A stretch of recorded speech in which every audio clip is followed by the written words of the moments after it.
Assalamualaikum. Subject is science. Lecture number is 9 and the class is 6. Unit number is 2. Today we will discuss page 18 to 20 from your book. In the previous lecture we read about the sense organs and we read about the 5 senses and then discussed the eye organ in detail. We read that what is eye, how does it function, what are the main parts or what is the structure of the eye. Eye is related to sight, then we read about its structure and then functioning through the diagram. Today we are going to discuss the part of our body, the organ, sense organ, ear. We hear the sound through the ears. हम कोई भी sound सुनते हैं किसके through सुनते हैं? Ears के through. Ear is an organ of hearing. Just like the eye, that is the organ of sight.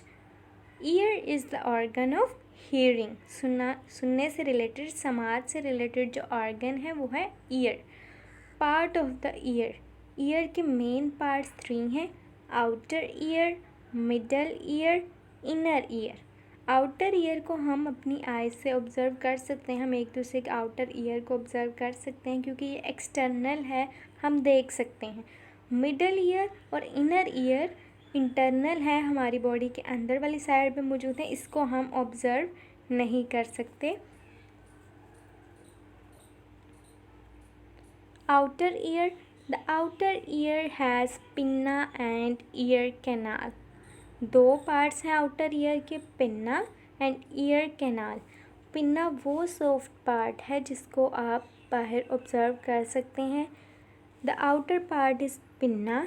It collects sound waves from the air around. हमारे इर्द गिर्द जो हवा है उसमें जो साउंड की वेव्स क्रिएट होकर मौजूद हैं उसको कलेक्ट करता है. पिन्ना ने क्या करना है? Collect air around us. ये कलेक्ट करता है साउंड वेव को, जो भी एयर हमारे इर्द गिर्द मौजूद है उसमें से. Ear canal. It is long narrow tube. Pinna के थ्रू आप देखेंगे एक ट्यूब की फॉर्म में, एक सर्कल सा है जो ट्यूब की फॉर्म में इनर साइड पे मूव करता है. It is long narrow tube. The sound wave travel along it. Sound wave collect किसने करनी है? पिन्ना ने. और फिर साउंड वेव ईयर कैनाल के थ्रू इनसाइड मूव करती हैं. Next is middle ear. Outer ear is connected to middle ear through a thin membrane. पतली सी लेयर है, स्ट्रक्चर है, उसके थ्रू आउटर और मिडल ईयर कनेक्टेड हैं. उस लेयर को, उस थिन मेम्ब्रेन को ईयर ड्रम कहते हैं. जैसे ड्रम ने वाइब्रेट होना होता है ना और साउंड क्रिएट करनी होती है, इसी तरह जो ईयर ड्रम है इसने भी वाइब्रेट होना होता है. The ear drum vibrates when sound waves strike it. Pinna ने साउंड वेव को कलेक्ट करना है, उसके बाद नैरो ट्यूब के थ्रू ईयर ड्रम तक लेकर जाना है. ईयर ड्रम से वो साउंड वेव टकराएगी और ईयर ड्रम को भी वाइब्रेट करेगी. On the other side of ear drum is the middle ear. Ear drum की एक साइड पे आउटर ईयर है, दूसरी साइड पे मिडल ईयर है. आउटर ईयर से साउंड वेव्स ईयर ड्रम पे टकराएंगी और फिर मिडल ईयर की तरफ मूव करेंगी. Middle year which is filled with air. Middle ear में हवा है. It has 3 smallest bone. सबसे छोटी जो हमारी बॉडी की बोन्स हैं वो हमारे ईयर में मौजूद हैं. उन बोन्स का नाम है हैमर, एनुअल, स्टेरप. उसके बाद है inner ear. The last part of year is the inner ear. The inner ear is filled with a liquid. अब ये बात आपने नोट कर लेनी है. आउटर ईयर वैसे ही बाहर मौजूद है, उसने एयर को कलेक्ट करना है. फिर उसके बाद जो मिडल ईयर है वो एयर से फिल है और जो इनर ईयर है वो लिक्विड से फिल है. This part of year has coiled structure. एक कॉइल की तरह का स्ट्रक्चर मौजूद है जिसको हम कॉक्लिया कहते हैं. Cochlea is the actual hearing organ. Cochlea वो फाइनल जगह है जहाँ पे हियरिंग होनी है. The cochlea send signals to the brain. Cochlea के जो सेल होंगे वो जो साउंड वेव्स फील करेंगे उसका एक मैसेज बना के, सिग्नल बना के स्पाइनल नर्व यानी ऑडिटरी नर्व्स के थ्रू ब्रेन तक पहुंचा देंगे। ये डायग्राम है ईयर के स्ट्रक्चर की। ये वाला जो आउटर पोर्शन आप बाहर से देख सकते हैं इसको कहते हैं pinna, soft part of the year, all the soft part. इसके दरमियान से, यहाँ से आपको पता है एक रास्ता है जिससे हवा ने एंटर होना होता है इनसाइड, इसको कहते हैं ईयर कैनाल। यहाँ से ईयर कैनाल से हवा जाएगी और यहाँ पे ये देखें आप, ये ईयर ड्रम है, थिन मेम्ब्रेन है, इसके साथ साउंड वेव ने आकर टकराना है और इसको वाइब्रेट करना है। इसकी वाइब्रेशन से यहाँ ये मिडल ईयर है, मिडल ईयर में क्या होना है, जो एयर मौजूद है उसमें वाइब्रेशंस होनी, वो वाइब्रेशन जो हैं वो इनर ईयर तक जाएंगी। इनर ईयर में क्या है, लिक्विड है और उसके बाद कॉकलिया। कॉकलिया इज कॉइल्ड, आप ये देख सकते हैं ये यूं है ऐसे कॉइल के जैसे। कॉइल वाला जो स्ट्रक्चर है इसको कहते हैं कॉकलिया। कॉकलिया ने क्या करना है, जो भी हियरिंग की है, जो भी सुना है उसका एक मैसेज बना के ऑडिटरी नर्व्स के थ्रू ब्रेन तक पहुंचा देना। आउटर ईयर में pinna, ear canal, ear drum next आ जाता है। ये किसी ईयर का ना आउटर में आता है ना मिडल में, ये सेंटर में आता है। उसके बाद मिडल ईयर है, मिडल ईयर में 3 बोन्स हैं, हैमर, एनुअल, स्टरप। उसके बाद इनर ईयर है, इनर ईयर में एक तो लिक्विड फिल है, सेकेंडली कॉकलिया है। कॉकलिया ने क्या करना है, कॉकलिया ने जो मैसेज है जो सुनने से रिलेटेड वो ऑडिटरी नर्व्स यानी ऑडियो से रिलेटेड, सुनने से रिलेटेड नर्व्स के थ्रू ब्रेन तक पहुंचाना है। Next is how does the year function. सबसे पहले आपको पता है एयर में साउंड वेव्स मौजूद होती हैं जो कि पिन्ना ने कलेक्ट कर लेनी है। पिन्ना ने उन साउंड वेव को कलेक्ट करना है और ईयर ड्रम तक पहुंचाना है। किसके थ्रू पहुंचाना है, ईयर कैनाल के थ्रू।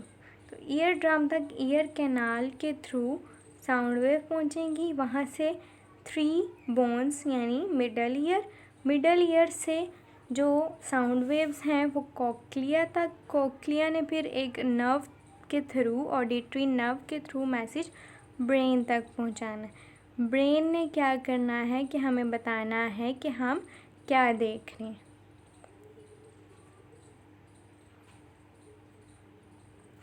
उसके बाद नेक्स्ट पेज 20 है। पेज 20 पे नेक्स्ट सेंस ऑर्गन है, that is skin. The largest sense organ in our body is skin. Skin हमारी बॉडी में जितने भी सेंस ऑर्गन हैं इनमें सबसे बड़ा है। Skin is the organ of touch. Main purpose skin का क्या है कि हम हमारी जो टच की सेंस है उसको कैरी ऑन कर सके। Skin covers every part of our body. हमारी बॉडी का जो भी पार्ट है उसकी आउटर कवरिंग जो है वो स्किन है। It protects the inner part of our body. इसका फंक्शन, एक और फंक्शन क्या है, सेंस के अलावा जो फंक्शन है वो है कि ये हमारी बॉडी को प्रोटेक्ट करता है, इनर पार्ट को प्रोटेक्ट करता है। The skin contains several kinds of cells. मुख्तलिफ़ किस्म के सेल हैं that detect pain, pressure, touch, heat, cold. ये सारी जो फंक्शंस हैं, ये सारी जो सेंसेस हैं, पेन की है, प्रेशर की है, टच की है, हीट या कोल्ड, ये सारे स्किन के थ्रू हम फील करते हैं। Layers of skin. स्किन की कौन कौन सी लेयर्स हैं, आउटर है एंड इनर है। Outer skin has colour pigment. जो हमारी बॉडी का कलर होता है, ब्राउन है या वाइट है, जो भी कलर है, डार्क है, लाइट है, वो सारा कलर आउटर स्किन लेयर का होता है, इनर का नहीं। ये आउटर स्किन लेयर का कलर है। Outer skin layer protect the skin from harmful rays of the sun. Skin colour का क्या पर्पस होता है, पिगमेंट का क्या पर्पस होता है कि हमारी स्किन को हार्मफुल रेज जो है सन की उससे प्रोटेक्ट करता है। इनर लेयर है, इनर लेयर में क्या क्या होता है, ब्लड वेसल्स होती हैं, खून की नालियाँ होती हैं, नर्व्स होती हैं जिसने मैसेज लेकर जाना है, स्वेट ग्लैंड्स होते हैं जिसने स्वेट बनाने हैं, पसीना बनाना है, रूट हेयर्स होते हैं, हेयर्स की जो रूट्स हैं वो इनर लेयर में होती हैं, इनर लेयर में रूट हेयर्स मौजूद होते हैं और वहाँ से हेयर बाहर की तरफ, आउटर लेयर से बाहर की तरफ मौजूद होते हैं। फंक्शनिंग ऑफ स्किन, स्किन ने कैसे काम करना है, व्हेन वी टच समथिंग, जब भी आप कोई भी चीज़ टच करते हैं तो स्किन में सेल्स जो होते हैं वो इस चीज़ के लिए सेंसिटिव होते हैं, वो फ़ौरन उस मैसेज को रिसीव करते हैं जो अपनी चीज़ टच की होती है और उस मैसेज को ब्रेन तक पहुंचाना होता है और ब्रेन ने हमें बताना होता है कि हम क्या चीज़ फील, हमने क्या चीज़ को फील किया और क्या टच हुआ और किस जगह पार्ट पे हुआ। तो ये सारे मैसेजेस जो हैं वो स्किन के थ्रू होती हैं। आप ये देख सकते हैं, ये आउटर लेयर है, आउटर लेयर में ऐसी कोई भी चीज़ मौजूद नहीं है, आउटर लेयर में बस स्किन के जो कलर है वो मौजूद है। इसके बाद ये जो इनर लेयर है इसमें आप देख सकते हैं ये स्वेट ग्लैंड्स हैं, इसने स्वेट बनाने हैं। इन स्वेट ग्लैंड्स की ओपनिंग बाहर साइड पे है, स्वेट ग्लैंड खुद इनर लेयर में मौजूद है। ओपनिंग यहाँ पे है, ये ओपनिंग जो है इसके थ्रू स्वेट बाहर तक आते हैं और हमारी स्किन पे स्वेट मौजूद होते हैं। ब्लड वेसल्स हैं, ब्लू और रेड कलर की आप वेसल्स देख सकते हैं। नर्व्स हैं जिसने मैसेज लेकर जाना है और इसके अलावा रूट हैं, हेयर रूट्स, इनकी रूट्स जो हैं वो इनर में हैं और ये खुद आउटवर्ड मूव करते हैं। इनके जो शैफ्ट हैं, ऊपर वाला हिस्सा है वो बाहर वाली साइड पे मौजूद है। रूट्स कहाँ पे हैं, इनर लेयर में। So this is the question that you will have to write on your notebook. ये काम आपने नोटबुक पे लिखना है और इसको ज़ुबानी याद भी करना है। इस क्वेश्चन में पूछा गया right a note on sense of touch. 2 long question आप ऑलरेडी नोटबुक पे लिख चुके हैं, ये थर्ड वन है right a note on sense of touch. इसमें आंसर है skin is the organ of sense of touch. Touch का जो सेंस है वो स्किन के थ्रू होता है। The skin contain several kinds of cells that detect pain, pressure, touch, heat and cold. Our skin has an outer layer and inner layer. 2 layers हैं. The outer layers has colored pigment. outer layer में color pigment है that protects the skin from harmful rays of the sun. जो सन की harmful rays जो हैं उनसे हमें protect करता है, यूज़फुल नहीं, सिर्फ harmful से. The inner layer has blood vessels. inner layer में blood vessels हैं, nerves हैं, sweat glands हैं और roots of hairs हैं. This layer is the sensitive part of the skin. ये स्किन का सेंसिटिव पार्ट है. When we touch something, sensitive cell of the skin receive message and send them to the brain. जब भी हम कोई चीज़ हमें कोई चीज़ टच करती है तो मैसेज ब्रेन तक जाता है और फिर हम उसको टच को महसूस कर लेते हैं. तो ये जो काम है, ये जो क्वेश्चन है, ये आपने अपनी नोटबुक पे नोट कर लेना है और इसको याद भी करना है.